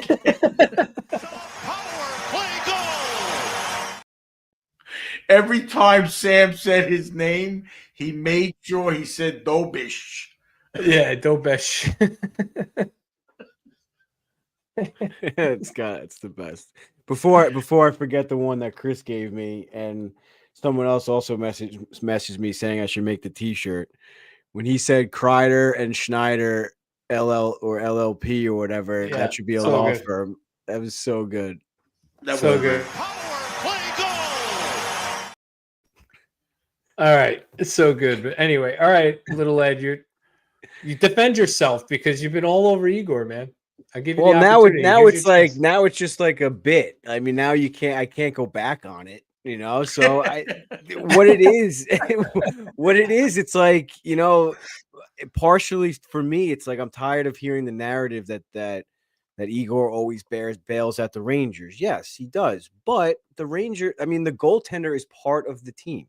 I agree. 100% agree. So yes, I mean, I was in college when I played in college. We had an outstanding goalie my senior year. We went to nationals, and I'm sure he bailed us out of plenty of games when we were hungover or whatever the case may be. It's like it happens. The goalie's part of the team. Just like the other night, in my opinion, the Rangers bailed Igor out because he let up that goal a minute into the game, and the Rangers could have packed it in like they did the rest of the season.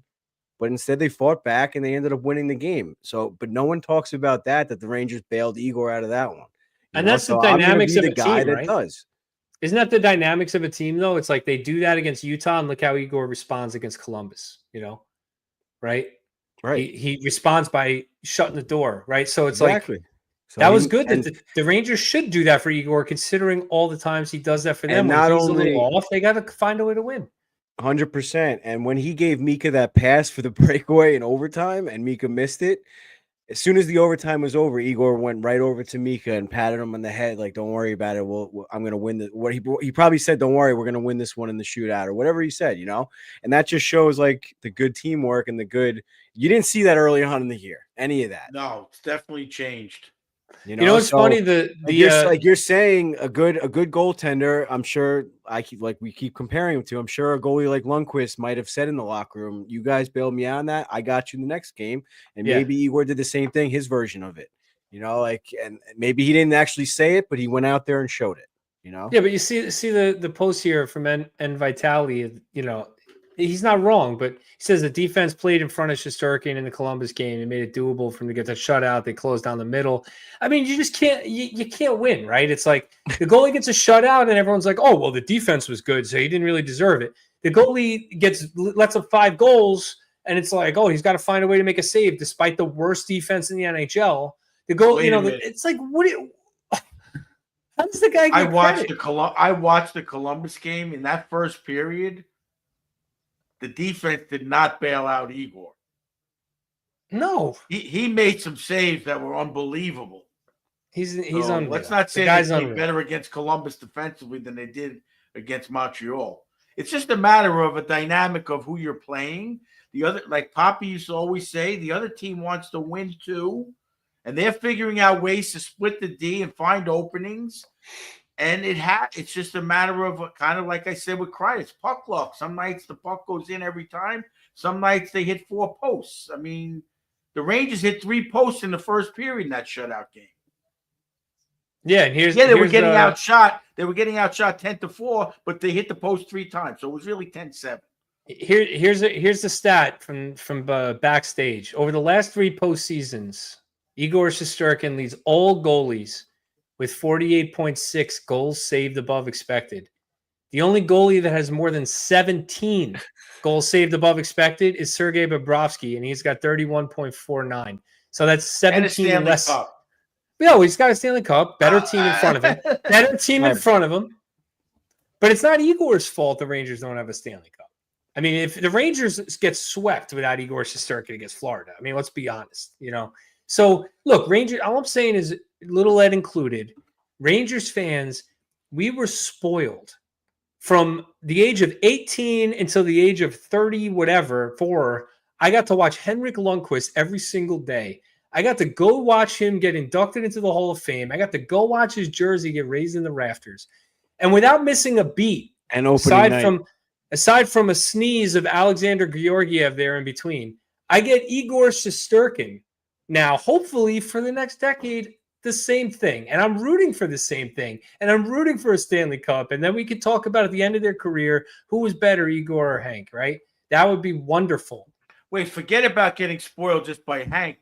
Getting spoiled by Van Beesbrook to Richter to Hank. We had the Mike Dunham and the Georgiev. So we had like a kind of a little in between. couple sneezes. Weeks? I call that a sneeze, though, right? You got to mention Weeksy. Yeah. Anyway, just you guys are spoiled on the show, man. That's my white whale, I think, is Weeksy. I would love to talk to Weeksy. We could be the Flyers who've been looking for a goalie since 1991 or whatever. It's like, appreciate Igor. What are you doing? How about Toronto? I love Yeah. Igor. You guys know I love Igor. I have a shrine for Henrik Lundqvist right to my right. Like check To out Little cousin Ed's Ed, workshop on Instagram. I have cousin Ed pictures of it. cousin Ed flop by Little Ed right now. I convinced him. I'm prepping for No, I'm trials, so this is getting me continue my to be hard on him. Like I probably was hard on Lundqvist when I was watching him. Like Coach Ed just said, we used to say it all the time. How do you let up that weak goal? I'm gonna continue to be hard on my goalies. I'm a defenseman. Yeah. That's it. I'm a defenseman at heart. I need my goalies to have my back, and I'll have my goalies back when it's time. I blocked ask Coach Ed. I didn't throw a lot of hits, but I blocked more than my fair share of shots. That's for sure. All right, let's get to PJ, thanks anyway, but I'll produce on my own. Oh, that's good. All right, let's get to Coach's Corner. We got a big topic here. We're going to talk a little bit about situational deployment. Play the ad, play the graphic. Let's go. Hey everybody, Coach Ed here. I'm over here in the shop at Bella Italia, Marble Granite and Quartz, picking up my order for a nice little bathroom I'm doing. I've been a contractor almost as long as I'm a hockey coach. So listen to me when I tell you, when you want the quality work and craftsmanship, come and see the boys over at Bella. They serve all 5 boroughs, Westchester, Long Island, all the way out to Montauk. Whether you're a Ranger fan, Islander fan, Devils fan, they're going to take care of you no matter what. Make sure you give them a call, 516-561-1018.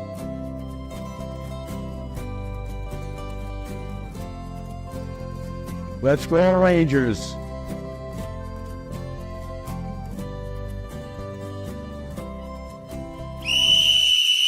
All right, boys, bring it in.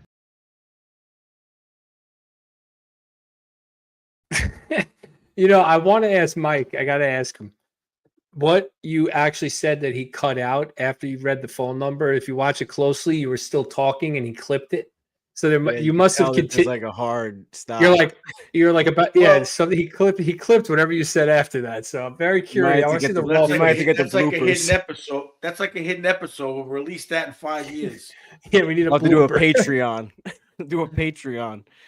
Anyway, Coach, situational deployment. So we're talking a little bit about Matt Rempe's usage with Jonny Laz there, getting 7 minutes a game. What have you been noticing about what Laviolette's been doing with Rempe in these games during the stretch? Well, pretty much he's been not playing most of the third periods in these tight games. I think it's partially because they need the goal to win the game. It's a tight game, either by a goal or down a goal or tied. And I think it's a smart move. You don't want him to become a scapegoat.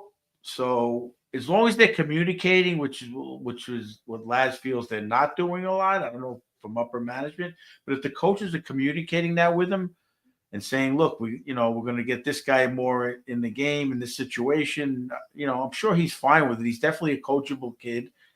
I'm sure he understands he's not that goal scoring type. And it's a decision a coach has to make often. And I think it's not a bad move at all because you're getting other guys who are hot in that game a few more minutes of ice time, 3 to 5 minutes more, where you have a better chance of winning the game or catching up to a team or whatever the situation is.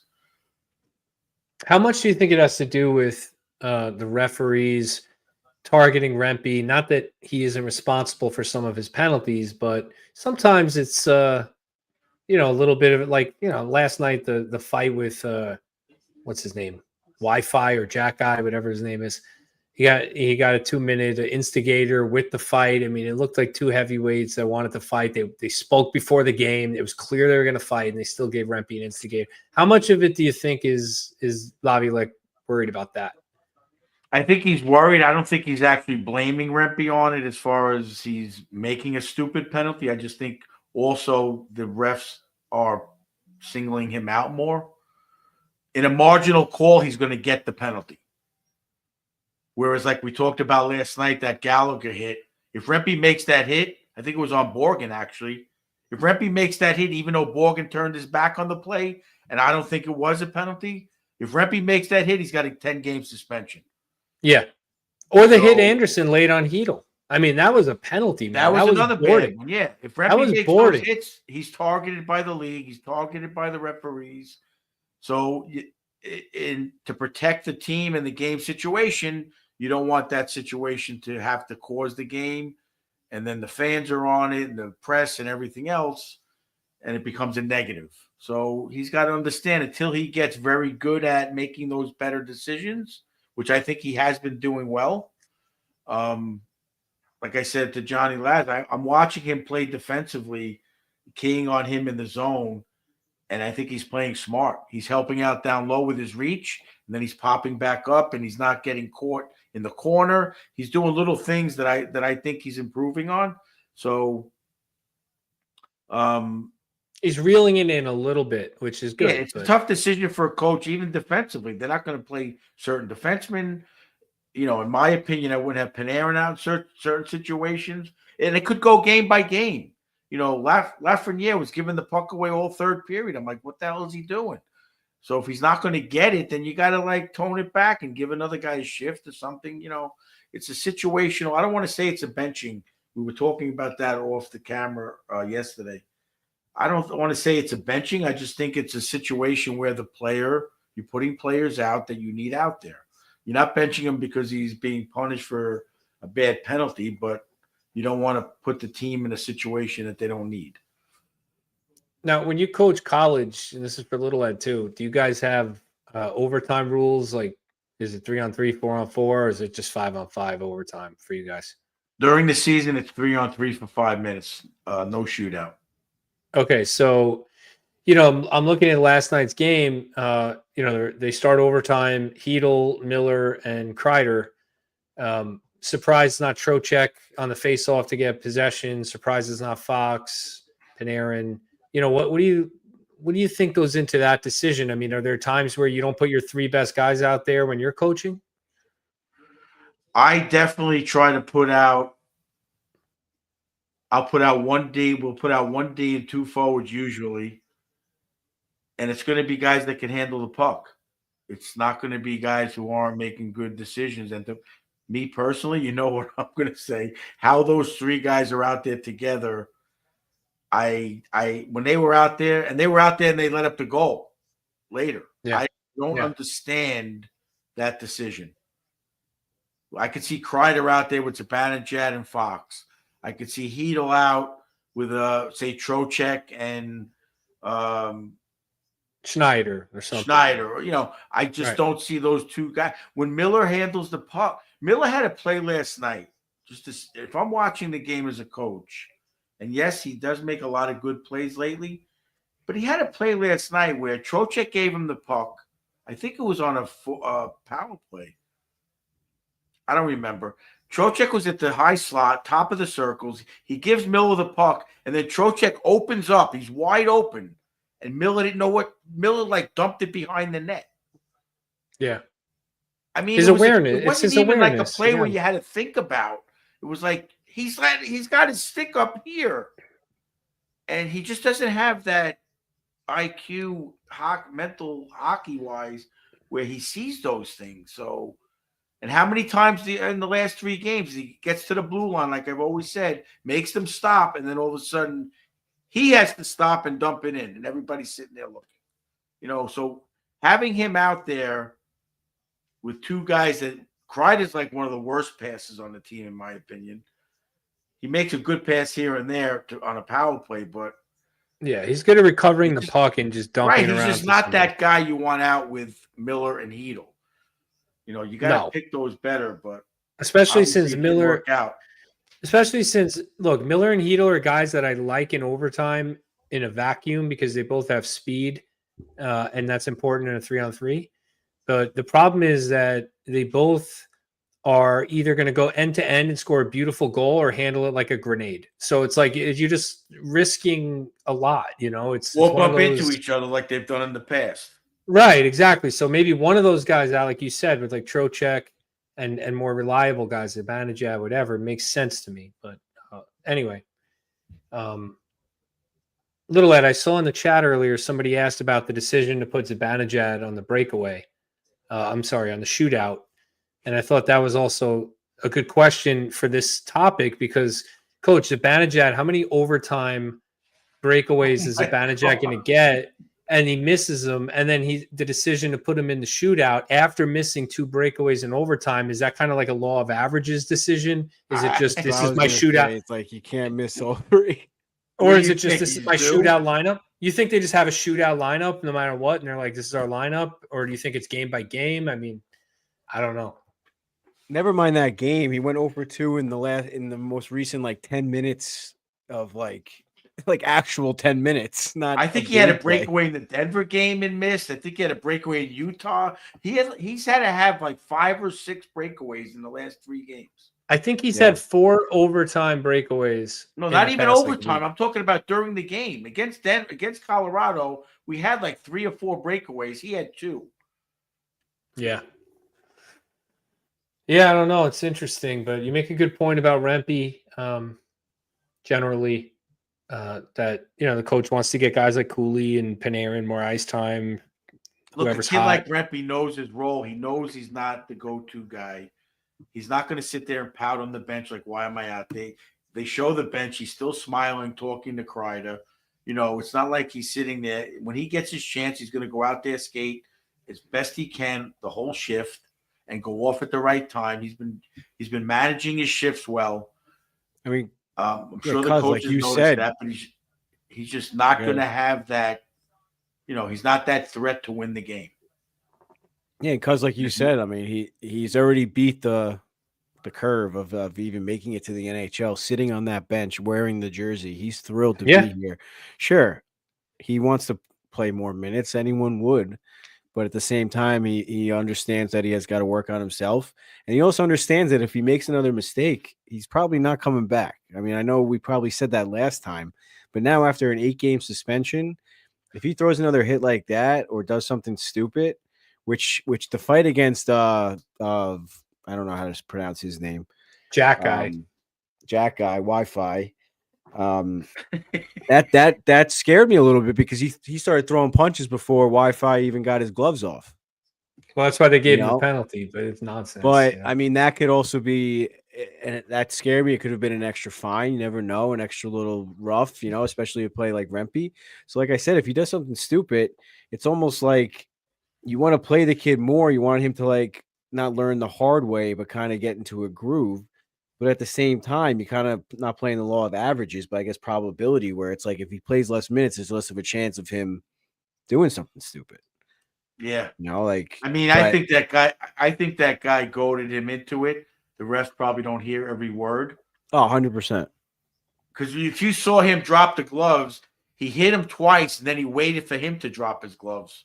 He wanted to make it like a fair exchange, and that was his mistake because then he took a beating. Yep. Yeah, I don't know if you guys saw the highlight. The same thing happened in one of the highlights before. The guy on Utah off the faceoff dropped his gloves, and the other team, the guy kept on St. Louis, kept it, didn't drop his gloves, got the puck and scored. So they, it's a thing where he's also got to learn. These guys, knowing his reputation, are going to goad him into it, and he's got to just learn to wait it out. And he's a kid. He's a kid. Yeah, like I said, 6th-round pick, 22 years old. This is his 2nd season. I know he's played a limited amount of games, but I mean, not many 6th-round picks even make the NHL for one game, let alone Matt Rempe's, what he's done. So, as a fan, just let the kid develop. Don't expect too much. I know it can be frustrating if you think the coach is playing him over other guys who are worthy, but like Johnny said, you don't want to rush these prospects into a 4th-line role. Rempe knows his role. He's got a specific role. And, it's better to have someone like him there than, a veteran retread who's overpaid and, zeros across the board every game. At least he brings some energy and there's some flexibility with the roster. So, and like you said, have some patience. It's giving Cooley a chance to earn a few more minutes late in the game. A lot of guys that want extra minutes, that deserve extra minutes, that the fans want to get extra minutes. That's how you get it. Last night it wasn't Cooley. He had somebody else playing extra minutes late. I forget who it was. Yeah, the other night it was Panarin. One game it was Panarin. I saw him double shifting a lot. One game it was Cooley. I forgot who it was last night, but somebody else. I think Kreider might have got a shift or 2 extra.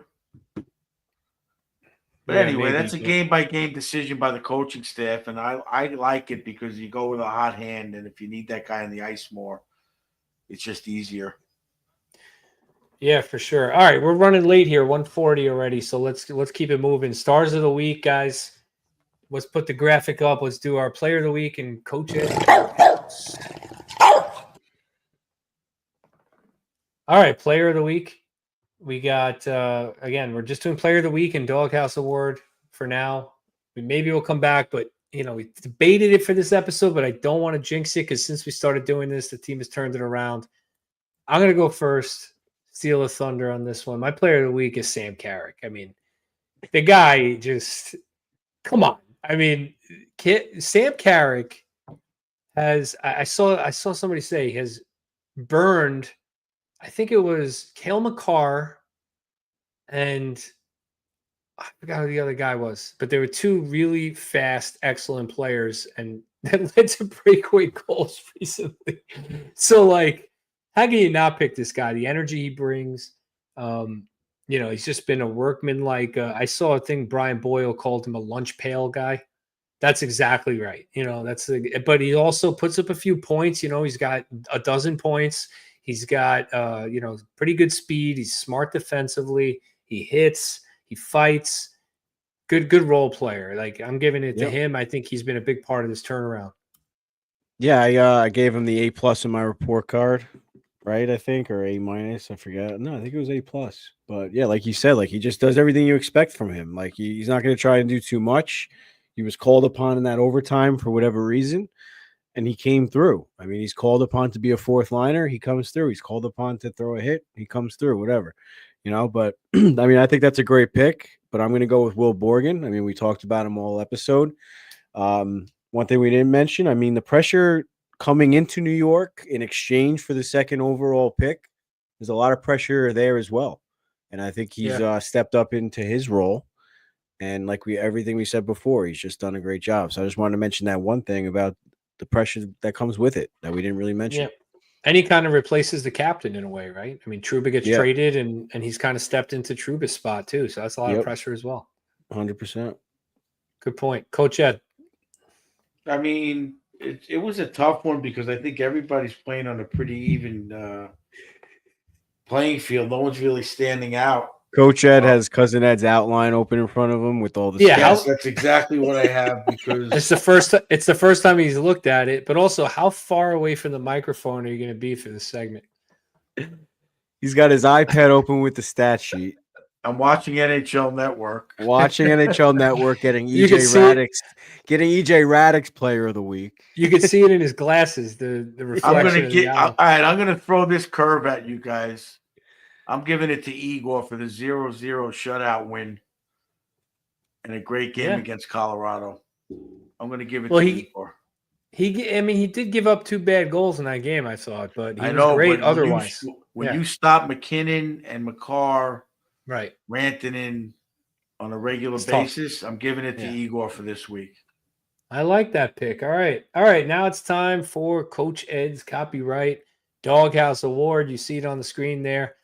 Sponsored by Suitor Sweet Treats. Check them out on Instagram, Suitor Sweet Treats, and that's Double Sweets and Gifts. Use your discount code EDPOD, EDPOD, 10% off, plus a free Doghouse cookie. You see that logo there on the screen if you're on YouTube? That's what the cookie looks like. So check them out. Make sure you put your order in. Coach, it is your Doghouse. I will autograph the cookie at next year's Winter Classic. And the goal... By the way, the goal this summer is to take as many photos as possible of Coach Ed grilling so we can make numerous graphics like this and just use a different one every episode. So if you come over to the barbecue, send us your Coach Ed grilling photo. If you're at a tailgate with us, send us your Coach Ed grilling photo, and maybe it'll get included. Anyway, maybe we can get Tennessee Meg to make a Coach Ed grilling cookie. That would be... Wow. That picture right there would be amazing. Meg, if you're listening, make the belly a little thinner though, a little bit. Yeah. Bring it in a little bit. Size up the shirt, just one size. Put me in Arnold Schwarzenegger's body. All right, let's get Coach Ed your Doghouse pick of the week. Last week it was empty. Actually, Let's you see. can make my arm that's holding the spatula like Quagmire. It already looks like Quagmire. You're already built like that. You don't even I'm need going that. with, even though he got a nice goal in that game last night, I'm going with Laffy. He just looks like he's lacking some effort. I don't see it. I don't see enough out of him. Not because he's the number one pick overall, but I just don't see it in these 3 games. I want to see more out of him in these highly competitive games. I see I see him like kind of dogging it on back checks. I just don't see it. Cross-ice passes, turnovers. Yeah, Look, too I'm much. with you. Too much. I'm with you. I picked him too, and it is a little bit because he's a first overall pick. I expect him to be better. But also what I saw last year in the playoffs. I mean, he was a beast in the playoffs last year, and maybe he's that kind of a guy who picks it up in those spots, but he's got to be a little more consistent in the regular season. He can't be so hot and cold. He's got to be a little more consistent with the effort and decision making. The points can be inconsistent, but the effort and the decision making has got to be consistent. So We've seen I'm him. with you. We've seen it. Yeah, I'm going to piggyback that one as well. I mean, we've seen it out of him. He's got the ability and I don't know, whatever expectations to be an elite player, and it's time. Like I said, if we haven't seen it yet, we can make the argument of okay, he's still young, but we've seen it. Similar with Miller. It's like you guys, they've played the way that we're expecting them to play before. So I don't understand why they can't just put it together a little bit more consistently. So yeah, I picked Laffy as my favorite forward in the beginning of the year, and he's definitely been letting me down this season, without a doubt. Yeah, for sure. All right, let's toss it over to Mikey P. Let's get the Rangers Ed 150, a fantasy update for everybody. Let's get him on the screen. Let's do it.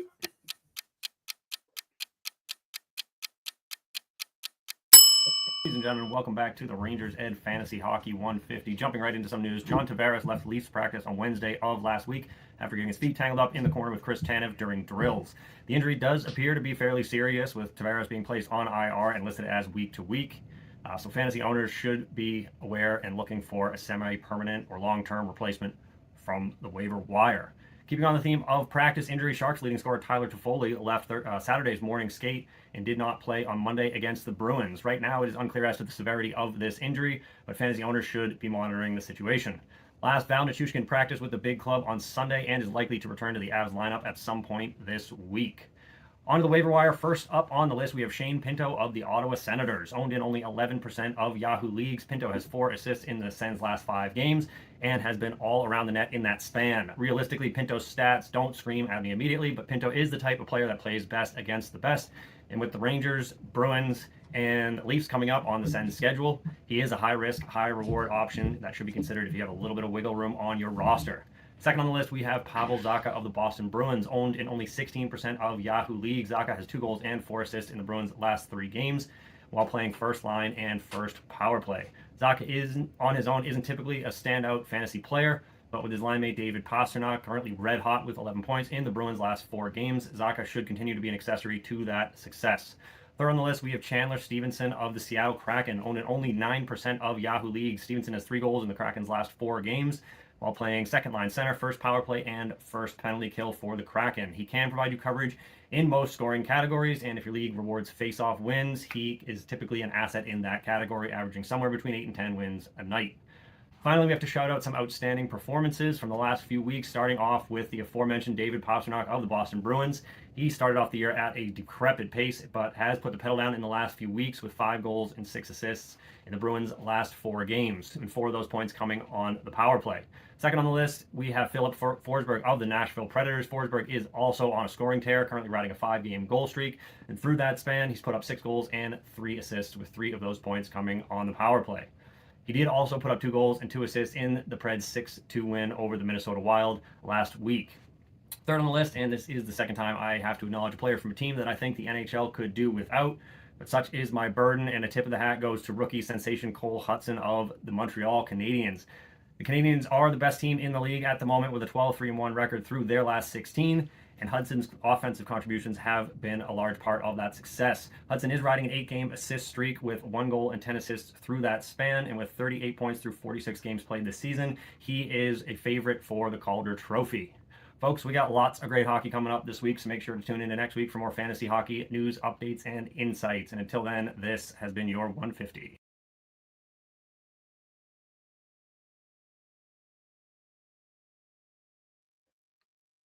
Great stuff from Mikey P. I think he meant Lane Hudson. He said Cole Hudson, though. He mixed them up, the two. It's hard to mix up the two, not mix them up. But, yeah, Lane Hudson, if he's available in your league, grab him, but I don't think he is. Let's take a look at the upcoming schedule, sponsored by Sorrento's of Long Beach. Make sure you put your order in with Sorrento's for these games, especially the home games. If you're not going to the game, you stay home, watch it on MSG if you don't have Optimum, and you can enjoy some Sorrento's. We got Ottawa coming up on Tuesday and Philly on Thursday. Coach Ed and Little Ed already said they're going to be at that Philly game. Two big matchups, teams that are right above them in the standings. Ottawa currently in the first wild card spot with 52 points, and Philly tied with the Rangers at 48 points, although the Rangers do have a game in hand. So two really big matchups. And then again, we get Denver, as Coach Ed would say, or Colorado, as the rest of NHL fans would say, on on Sunday or Saturday. Is Sunday or Saturday? I think the game is Sunday. A 1:00 game against the Avalanche at home. So that'll finish up the matchups with Colorado. It doesn't get any easier after that, guys. Carolina, Boston, Vegas, Boston. The Rangers have a gauntlet coming up here again. It feels like it just doesn't lighten up. They lost the games they should have won earlier in the year. But we'll see. Coach, you're on mute. Can't hear you. But Who muted me? I'm not on mute. you get It's not muted. now little Ed's muted. Oh, He's muting everybody. I'm gonna be next. I muted you while the 150 was on, and I forgot to unmute you. Yeah. No game is Enjoy the easy Italian down the music in the stretch. background. Yeah, no game is easy down the stretch. That is true, Coach. It really So is. get The whole league is tough right now. Yeah, get your order in with Sorrento's. Thanks, everyone, for sticking by even after Johnny left. For those of you that hung around with us after that, I appreciate it. And thanks to our sponsors again for making the show possible. Until next week, this has been Rangers Ed. Thanks, everybody. Love you guys. Let's go Rangers. Love you guys. Great show. Thank you, Johnny. You're welcome back anytime. Love you guys.